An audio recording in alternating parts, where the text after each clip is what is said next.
कंस वध करते हैं। अब यहां पर भगवान राजकाज का कार्य संभालते हैं। इसी बीच उन्हें गुरुकुल भेजा जाता है। गुरुकुल भगवान 1 वर्ष भी पूरे नहीं रहे, 1 वर्ष से पहले ही आ गए। गुरुकुल में उनकी भेंट सुदामा जी से होती है। उनका प्रसंग हम कल सुनेंगे। गुरुकुल से भगवान वापस आ गए। भगवान के साथ मथुरा में रहते थे उनके अतरंग सखा। आइए अब हम प्रवेश कर रहे हैं उस प्रसंग में, तो बिल्कुल शांति, एकदम सबसे निवेदन है।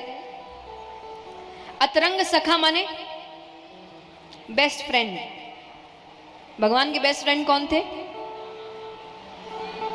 उद्धव।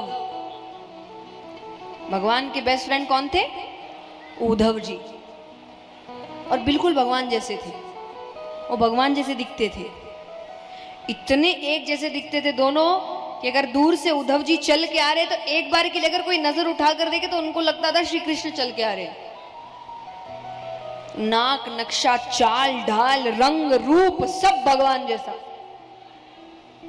ज्ञान बहुत ज्ञानी थे उद्धव जी। उन्होंने देवताओं के गुरु बृहस्पति जी से विद्या प्राप्त की थी। सिर्फ एक कमी, प्रेम को कुछ नहीं समझते थे। यानी कुछ नहीं माने उनके लिए दुनिया में सबसे ऊपर ज्ञान था, ज्ञान से ऊपर कुछ नहीं। पर भगवान जानते थे ज्ञान से ऊपर भी एक वस्तु है, और वो है प्रेम। हमारे आपका प्रेम नहीं, ये गलती नहीं करना। निस्वार्थ प्रेम, जिस प्रेम में कोई स्वार्थ नहीं है, सिर्फ प्रेम है और कुछ नहीं, वैसा प्रेम सबसे ऊपर है दुनिया में। तो उद्धव जी को ये बात, आइए वहीं बैठ जाए, निवेदन है वहीं बैठ जाइए। आधी घंटा रोक दीजिए, निवेदन है।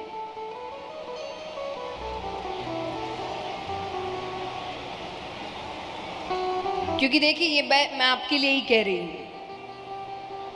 क्योंकि अगर भाव भटकेगा, एकाग्रता भटकेगी, वो भाव रहेंगे नहीं, तो मैं कथा जैसे छूते हुए चली जाऊंगी। मुझे कुछ नहीं, मुझे तो कथा पूरी करनी है भाई। सुनना आपको है, आपको सुनाने के लिए हमें यहां से जाके फिर कहीं और कथा करनी है। अगर वो एकाग्रता नहीं रहेगी, ध्यान भटकता रहेगा, तो भाव रहेंगे नहीं, तो कहते हुए चले जाएंगे।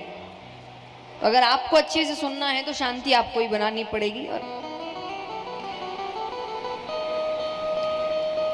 तो भगवान को उनके अंदर ये भाव जागृत करने थे कि इसको प्रेम समझ आना चाहिए कि प्रेम होता क्या है। मौके ढूंढ रहे हैं, मौका मिल नहीं रहा उनको। अब एक दिन भगवान राजकाज के कार्यों को खत्म करके थोड़ी जल्दी अपने कमरे में आ गए, क्योंकि भगवान के कमरे में एक बड़ी सी खिड़की थी। उस खिड़की से यमुना नदी का तट दिखता था। भगवान आके खड़े हो गए। क्यों? आज भगवान को ब्रज की बहुत याद आ रही है। जैसे यहां कई लोग होंगे जिनके बच्चे घर से बाहर पढ़ते होंगे, ऐसे बच्चा भी घर को याद करता है, माँ बाप बच्चों को याद करते हैं, रोज ही करते हैं। लेकिन कुछ कुछ खास दिन होते हैं जब बहुत भयानक याद आती है। तब ऐसा लगता है कि आज वो दिख जाए, आज मिल ले। भगवान के लिए आज वही दिन है। उनको ब्रज की बहुत याद आ रही है। वो आगे खड़े हो गए कि आज मुझे कोई दिख जाए, यशोदा मैया दिख जाए, नंद बाबा दिख जाए, कोई ग्वाला दिख जाए, कोई गोपी दिख जाए, मुझे कोई तो दिख जाए। अब भगवान देख रहे हैं कि सामने से, भगवान को आए बहुत समय हो गया ना, तो नए ग्वाले आ गए हैं, तो गैया चराकर लौट रहे थे। जैसे आप अपने पुराने स्कूल जाइए तो आपको स्थान देखकर वो यादें ताजा हो जाती है कि हम यहाँ बैठते थे, कि यहाँ हमने ऐसा किया था। वो आंखों के सामने वो दृश्य घूमने लगता है।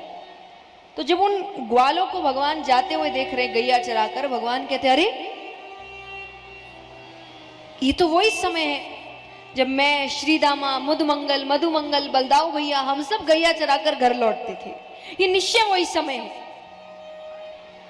और एक बार के लिए यादों का ऐसा भाव उठा कि भगवान भूल गए कि वो कहाँ हैं। और भगवान जोर जोर से चिल्लाने लगे, अरे श्रीदामा रुको, अरे मैं भी आ रहा हूं, अरे भैया जल्दी चलो, आज तो बहुत देर हो गई। पर जब ध्यान भटकता है तो समझ आता है कि मैं कहाँ हूं। भगवान जोर जोर से रोने लग जाते हैं।